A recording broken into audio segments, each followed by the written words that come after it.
अस्सलामुअलैकुम रहमतुल्लाहि वबरकातुहू। उम्मीद करता हूँ कि आप सब खैरियत से होंगे और सब ठीक होंगे। मेरे प्यारे दोस्तों, आज जो मैं आपको दुआएं बताने वाला हूँ वो बहुत ही अच्छी दुआएं हैं। और दुआ शुरू करने से पहले अगर आप हमारे चैनल पर न्यू हैं तो प्लीज़ चैनल को सब्सक्राइब कर लें और बेल आइकन को भी दबा दें ताकि आने वाली हमारी न्यू वीडियो आप तक जल्द से जल्द पहुँच सके।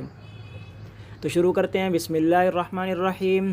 आपको या मुक़्तदिरु 20 बार जो नींद से बेदार होकर पढ़ लिया करेगा उसके हर काम में मदद इलाही शामिल रहेगी।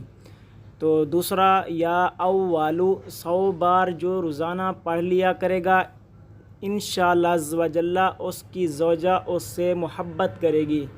उम्मीद करता हूँ कि आपको ये छोटी सी वीडियो अच्छी लगी होगी, और अगर अच्छी लगी तो वीडियो को लाइक करें और वीडियो को ज़्यादा से ज़्यादा शेयर करें और आखिर में चैनल को सब्सक्राइब करें। जज़ाकल्लाह।